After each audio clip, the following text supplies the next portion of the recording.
after the end of the Cold War, we got from our Soviet peace activists copies of the military maps from the Soviet Army. And they had strategic targets where they were going to drop their bombs in the Los Angeles area. Guess where number one was? Department of Energy site. Santa Susana Pass. We were right there on ground zero. And the reason why that was so important was I learned from my colleague, Dr. Daniel, who had patients, that he, again, at the end he interviewed 2,500 doctors, patients, medical workers, across the board. Throughout the whole study, 10% had had a sighting. 5%, the sighting was not just an anomalous nocturnal light, which is what we call lights in the sky. They were structured objects that could be interpreted as craft. 1%, about 25 people in the study, had a high strangeness contact with what they imagined were alien beings or angels or something like that sort. So Dr. Daniel developed a network, and in the course of doing this interview about people's sightings, one of his patients was a carpenter in the late 40s, early 50s, and he was involved in the construction of the Department of Energy site. He said that dump trucks, 3 miles long, lined up to empty that mountain. They lined up every day for 6 days a week for 3 months, emptying the mountain.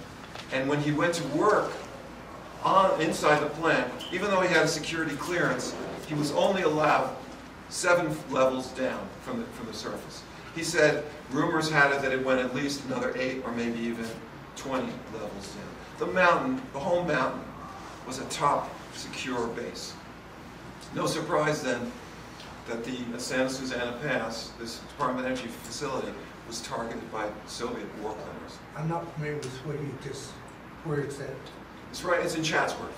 In the Los Angeles area, the greater metropolitan Los Angeles area. I'm going to tell another story about this Department of Energy site. Dr. Daniel wasn't the only one who asked the patients about UFOs. When I was working in the emergency room in 2006, I got a candidate who I imagined could be someone good for the Disclosure Project.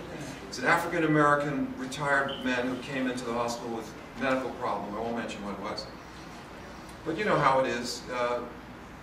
You got the ER slow, you got a little time. I like to take occupational histories because one of the hats I wore for the Permanente Medical Group, for a while I was an industrial toxicologist. I would study the diseases of work and occupation. So this gentleman came in and I took an occupational history. I said, you know, who do you work for? What kind of work do you do? And the first thing that got my interest was he said, I work for the government. Well, you know, if you ask a postal worker, who do you work for? I work for the post office. You know, I work for the Department of Forestry. When they say I work for the government, that could mean perhaps security. And then I said to him, well, you know, what did you do? I said, I was a plant manager. And we were in a very small room, isolated from the main ER. Just the two of us there.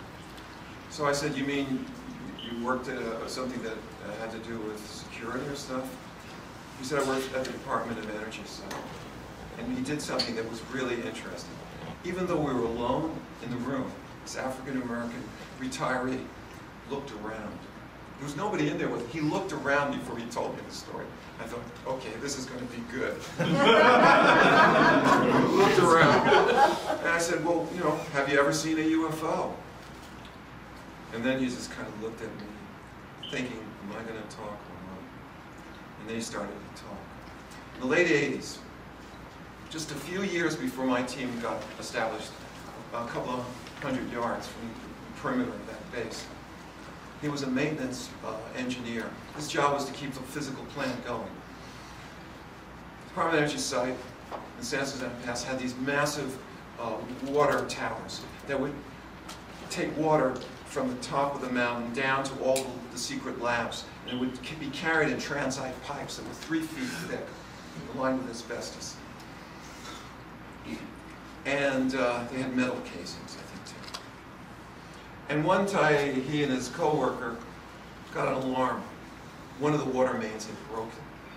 So their job was to go and find out where, because at some of these labs, there was a nuclear power plant that had a partial meltdown, and there was plutonium contamination. That's one of the issues around Chatsworth that people were concerned about, because there was an accident, and there was also an explosion. One of the doctors, actually one of the scientists, died. So they had to have water. It wasn't just a question of drinking water. It's for safety. They needed to keep some of those hot experiments cool. So he's going down with his machete. He's following the water line. He's chopping the branches and weed whackers, and they got to, where's the break? Where's the break? He and his coworker. It's, this is high desert. Rattlesnakes, all kinds of cactus. You got to be, pretty sharp. He's following the pipe down and down, down, down, and then he gets to a clearing, and he sees the water coming out, like a fountain. I mean, it's like a geyser. It's shooting up in the air. And they go run over, and they're expecting to see busted components of the pipe. It was cut. He said, like a knife. Wow. He said the pipe was not broke. He said it was cut. And then he looks off to his left, and about 100 feet away, silent, 30-foot disc, 50 feet off the ground, the lights going around. And he and his coworker are thinking, oh my God. And they're looking at the broken pipe. And so they get on their talk box, and they say, we're, down here, we found the break, and there's this UFO. And I'll never forget this comment. He said, the security people said, don't approach it. It was like shaking, and I was like, we're not going to approach it. Anyway, after a while, before the security team, I presume they were armed, got there, UFO took off silent. And this, that 45-degree angle, I was gone. And then the next day, the usual story with the suits showing up and debriefing, and But he said since he was no longer working for the federal government, he would share the story. I said, would you be willing to talk about it in public? He said, yes. I said, what about your coworker? He said, yeah, he retired too. He's in Las Vegas. We'll talk. I'll talk him into it. We'll talk on camera. And they got a hold of the disclosure project, but they were no longer taking witnesses at that point in 2006. But it gives you an idea of the sensitivity of that place where by accident, we had supposedly by accident set up our contact team. So you can understand why military intelligence might respond to that little that cell phone call from my colleague. I'm at the Department of Energy site in Rocky Peaks. Dr. Greer, we're doing UFO contact. They knew that place was being monitored by UFO intelligence. And they knew who we were. And that didn't particularly bother me because, I assumed if you're trying to do good in this world, you're going to make people upset who are doing no good. And anyway, so our team was having some initial success. I went to Mexico with Dr. Greer and what was called in those days the RMIT, Rapid Mobilization Investigative Team. You could read about it on Facebook and also on my website. We had an amazing series of encounters in the volcanic zone. I saw my first metallic disc, and I swear I'd been studying UFOs at that point for 3 years. And when you see a flying saucer in broad daylight for the first time, it's like, no matter how well prepared you are, I saw this disc. We're at the base of the volcano.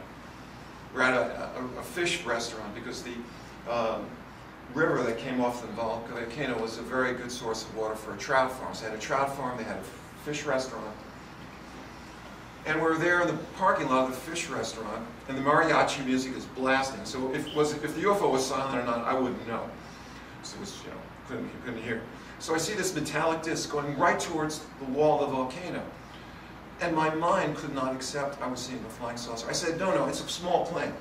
And I kept saying, the reason I don't see the wings is because I'm looking right at the wings at right, 90-degree angle, so the wing is being obscured by the silhouette of the fuselage.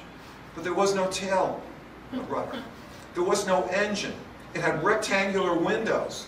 There weren't portholes, they were rectangular. And the thing was going high speed into a cloud, sitting right on this 17,000-foot volcano. If it was a small plane, it was going to crash. And 3 of us saw it. It went into the cloud. I expected to come out on the other side, or maybe hear an explosion, because the rock face was right next to the cloud. Nothing happened. It was gone. But that was an example of how someone who's a contact worker who thought he was well prepared, when he's faced with just the technology, your mind tries to make it into something that's conventional.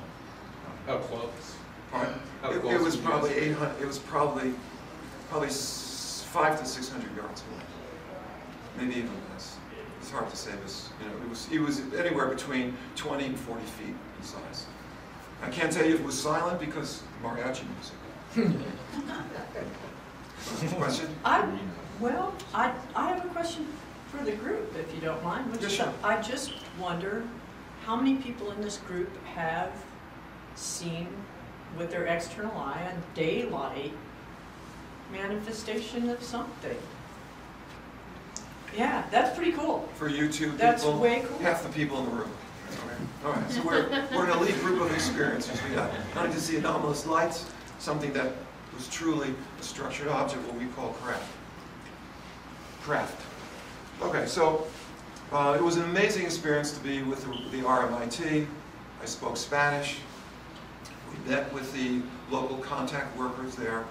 Amazing stories were shared, one of which was these 2 young people. I think one was 7, the other was 10 or 12 at the time. The previous year, 91, I believe it was,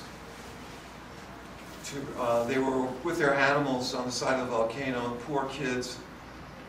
They were walking along in broad daylight, and ET being shows up, what I like to call the big heads, gray skin. I don't like to use the word grays because it's racialist.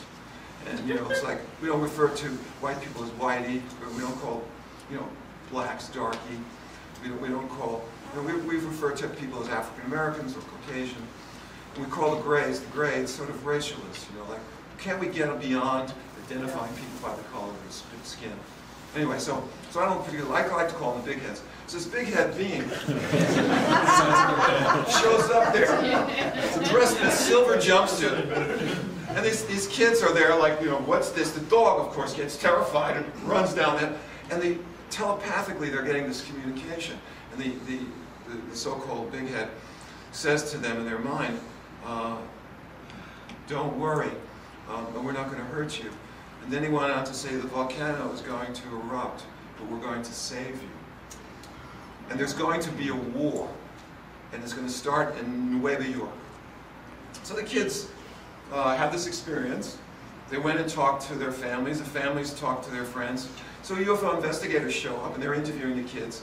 Kids didn't know what Nueva York was. There was no television in this town. It was on the side of the volcano. They did read, maybe they read comic books, but they didn't read newspapers. 7 and 12 years old, 2 brothers. So they had to be explained that New York was a city. It's a city in the United States, and that's where the United Nations is. So after we left the volcanic zone, it was 93. A short time later, the first attack on the World Trade Center occurred. 7 or 10 people were killed. It was much more serious than what we had been led to believe. If the truck bomb had just been a little bit larger and it was right in the right place to weaken the superstructure, a terrible event, more terrible could occur. That terrible event did occur. 9/11. There was a war in New York. The prediction did come true. And when the volcanic eruption started several years after these kids had their experience, and these plumes of volcanic ash are pouring over Puebla, and people are coughing. I was there with Dr. Greer's team in '95, and when the wind shifted and was erupting, all of a sudden we were covered with volcanic ash, and we had to get the hell out of there and get back indoors because it was that dangerous. And the people in that small town had been given evacuation plans in case the eruptions got so bad that they'd have to flee, otherwise they'd end up like Pompeii, covered in ash.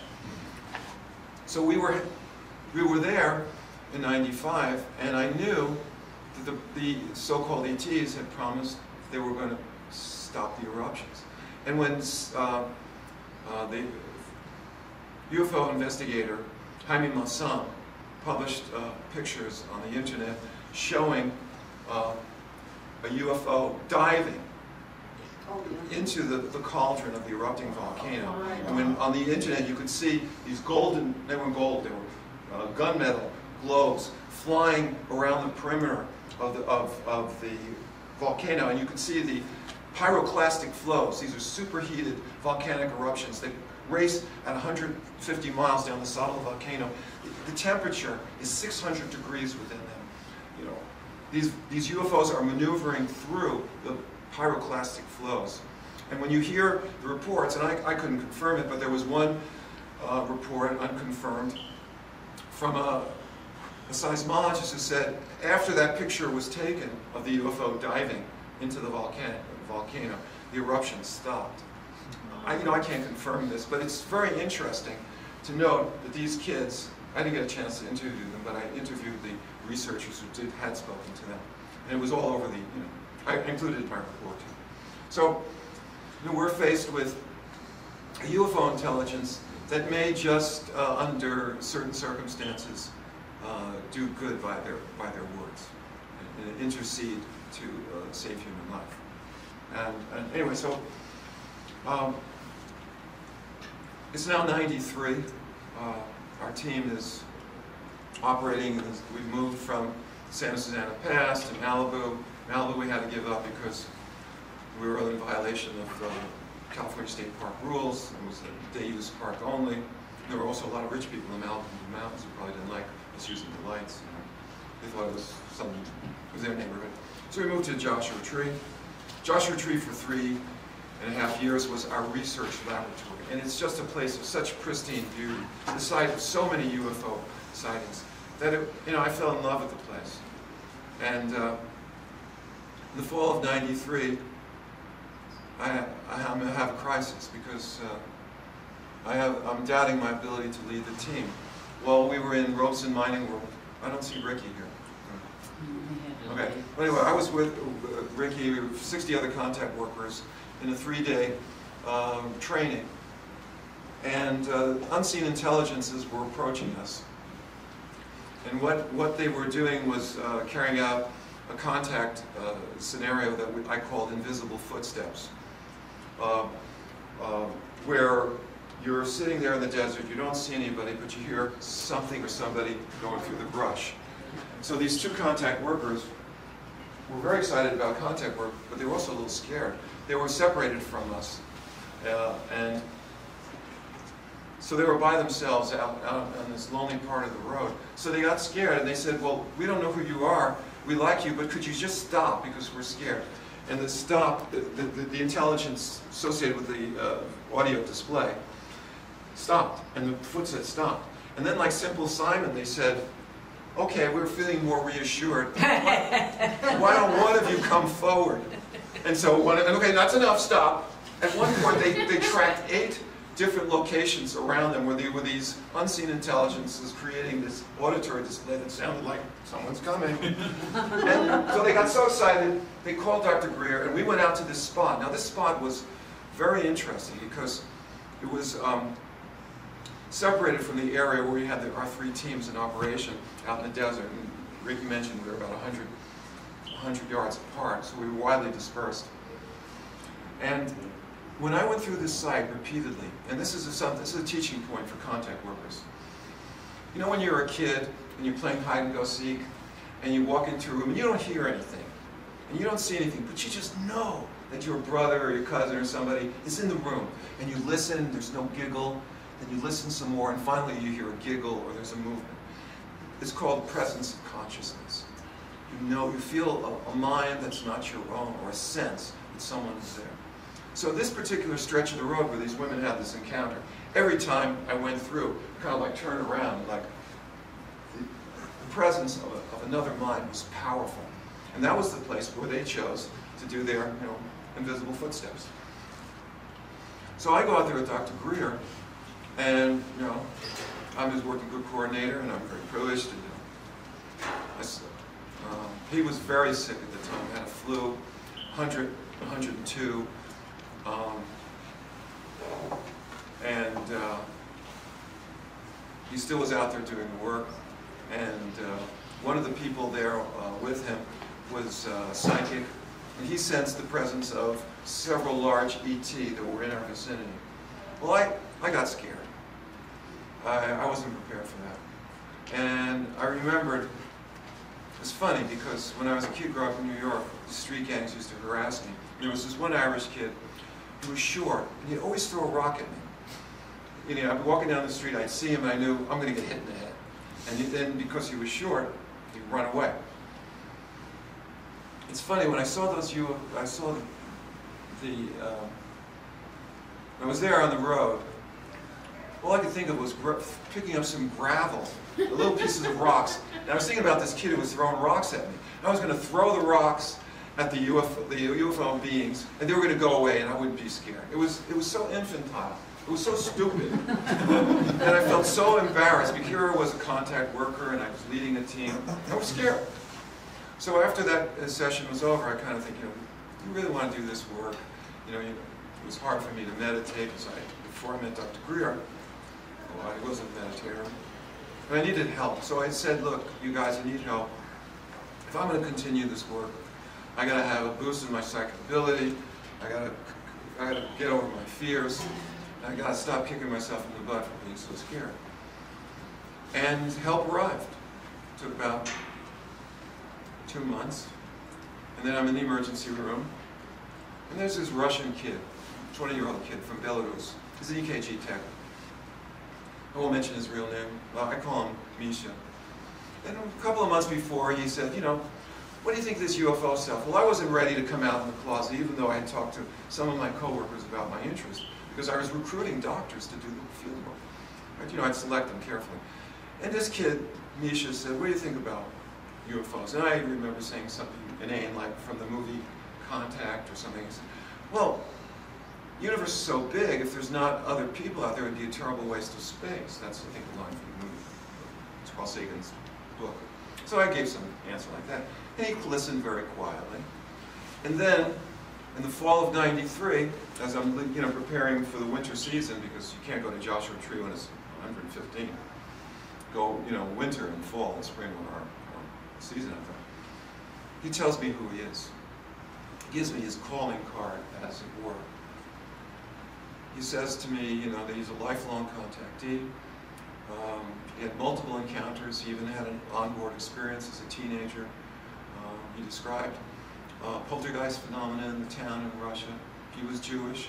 And he actually came from an area of Russia where one of my grandparents used to hang out. So there was this connection. And I said to him, great, you want to do the contact work, but why have you waited a year, to talk to me this way? And he says, well, when I was in Russia,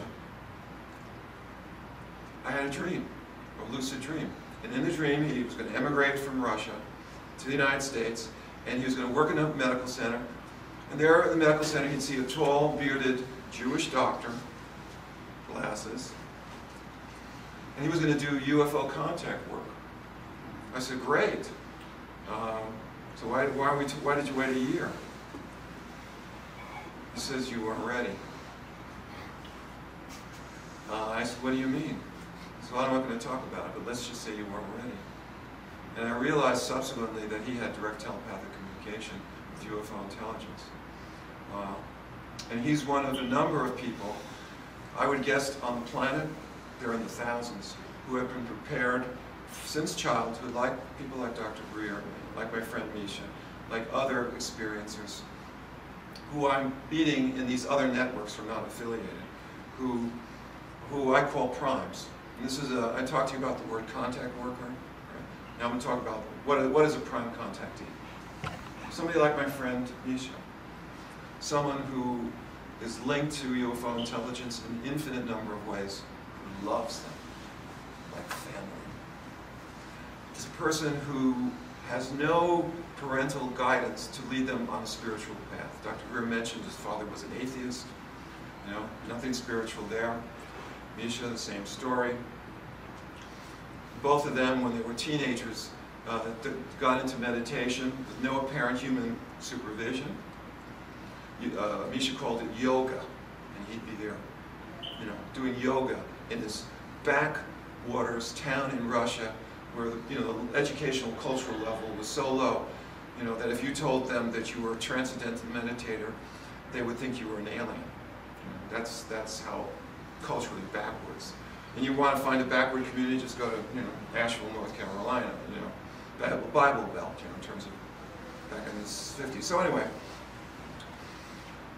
these are people who have this association. They've been prepared to do the work. In order to be a prime, you have to have a certain capability. And one is you request a sighting, and other people will have it with you. So your relationship with UFO intelligence is verified by others. To be a prime contact worker or prime contactee, another important ingredient is you have to be able to integrate into some kind of social process, a movement. You need to form teams. As Dr. Greer did, as Sixto Pascuales did in Peru, as these other independents who are meeting are doing. No contact with Rom, as he said, Global CD5 Initiative. But there's a problem. And the problem is that this is incredibly stressful work. In our culture, to have direct telepathic communication, you have to be adequately prepared.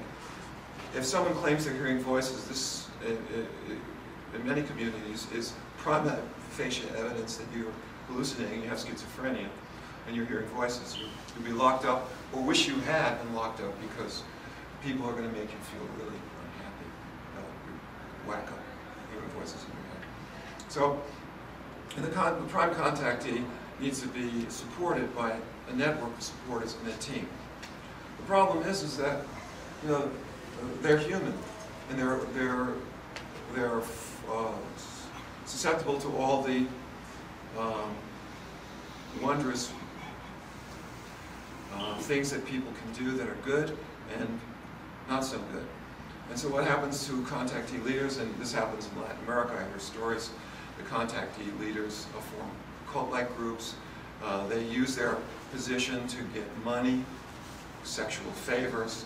So in order for the prime contactees to be most effective, they have to be protected from the larger society that deems them crazy, or the control groups who want to get them, neutralize them. But more importantly, you got to protect them from themselves. We're contact workers. We have a special job, but we're not special people. Ordinary people that have a sense of mission. And so if this work is done from a position of ethics, of morality, of sharing, of democracy, of building a process, of seeing yourself not as a superhero or as a cult leader, but as a humble contact worker who's going to help UFO intelligence by helping us save ourselves, then you can be a true prime contactee. Anyway, I've never really shared this in public. I've written about it, so I share you to think about this, because once it became apparent that prime contactees existed, Joe Burkes, MD, who lived in Hollywood for many years and was very susceptible to the culture of what they call the industry, I needed to imagine what my role would be if I were a UFO movie director. I realized that I was going to be a talent scout, and my job was to go out and try to find the primes. And so that's what I did. I went out and looking for primes, and I found them, and I offer support, and I helped integrate them into the larger contact movement. And I assist them to deal with all the high strangeness and ridicule. And having a physician, a person who is knowledgeable about contact and is involved with helping people and counseling people, I'm very happy to serve in that role as a friend or a case officer, as it might be, for UFO intelligence, or as say a talent scout. So that's how I've interfaced with that aspect of the movement. There's a whole nother discussion that I'm going to share with you when we meet again tomorrow. It has to do with a theory called the virtual experience hypothesis. Okay, so we have just a few minutes left. I'd like to share one thing with you. I wrote it on Facebook recently. Some of you have probably read it. I don't know, Roman, have you read Epiphany? The article I wrote about my Mexican experience? I read one of them, but I don't think I read the other. Epiphany, okay. This will be my last story, and then we're going to break. Epiphany is a transformative event when you have a sudden realization. I was with Dr. Greer's team at the base of the volcano, Popocatépetl, when a UFO the size of a city block came out between the volcanoes. It was February 1st, it was just before midnight, 1993. It was moving in an oblique angle, not towards us, not away from us, but just sort of past us, oblique angle. And Dr. Greer took out his signal lantern, a light bazooka, flashed at it. Immediately it changed direction, headed towards us. I had gotten from UCLA maps of the area, so I knew where all the peaks and valleys were. When it went over a little hill, a mile from us, I knew the exact distance. There was a little church on the hill, maybe 50 feet across, 25 feet across, the church. The UFO made that church look like a matchbox toy, a little Lego set thing. It was big, it was powerful, it was silent, and it was headed right towards us. And as it closed in, I could see it was accompanied by a disc, what we call a scout ship. And we had seen or heard about this in the past when, mothership comes in, scout ship takes a security position, we contactees. And in previous encounters, people described the scout ship shooting up to take the high ground as the events folded on the ground. And sure enough, this disc, when it got into less than 1,000 meters from us, shot up into the sky and we lost it. The triangle kept coming in, It turned on a forward, powerful array of lights. Dr. Greer signaled once, signaled back, twice, signaled twice. I always wanted to go, to the UFOs, dum da da dum dum, the flash and see, dum dum. That was not possible. So the thing's closing in. I'm just thinking, yes. That's all I could say, yes. And I flashed back to, when I was really young, Dr. Burkes, back in the 80s. I had a family, and I was in the doctor's anti-nuclear movement, and I had 2 healthy kids at home, and I just started my practice. I was going out and educating people about the dangers of nuclear war, and I knew there was a Soviet submarine less than 300 miles off our coast, on station, with surface to underwater surface and then to ground missiles that could launch an attack and kill everybody that I knew. Kids would never grow up. And we had circumstances during the Cold War where accidental wars actually came within minutes of occurring because of technological. And we were, as the doctors, we were aware of all these mishaps because we use them to inform people about the reasons we have to get rid of these nuclear weapons. It's accidents happen. Planes crash. Anyway, so I kept thinking about Dr. Helen Caldicott, and she was this beautiful, passionate, Irish descent doctor. And she would say to the doctors, what can you say about a race of beings that put nuclear weapons underground in silos and yet have homeless children? 25 million children die on this planet. Starvation, preventable disease, every year. What can you say about a race of beings that put nuclear weapons on station, fail-safe, ready to fly from B-52 bombers into Mother Russia, or under the water, like that Soviet submarine was? And she said, and it's very powerful polemic, she said, it bespeaks of a hatred not only of our fellow human being, because these are civilians that are going to die by the hundreds of millions, but it's also a hatred of the Creator, God Himself. Because if you're alone in the universe, and that's what she said, if we're alone in the universe, there's no other intelligent life, and we annihilate, we will have created perhaps the greatest creation of mankind, capable of art, poetry, music, and these weapons of mass destruction. And when that UFO was closing in, all I could say was, yes, we're not alone. And it was a very powerful moment, because I realized in a kind of naive way, maybe if we do self-destruct or turn this beautiful planet into a smoking graveyard, we will not be forgotten. We will be remembered. And the epiphany was, we will not be forgotten. We will be remembered. The epiphany was, we're not alone. I had no doubt at that point, that beautiful triangle signaling back and forth. It was a momentous event, and it served to unite my previous experiences as an anti-nuclear activist with the contact movement that I continue to humbly serve. And by the way, lunch is going to be served.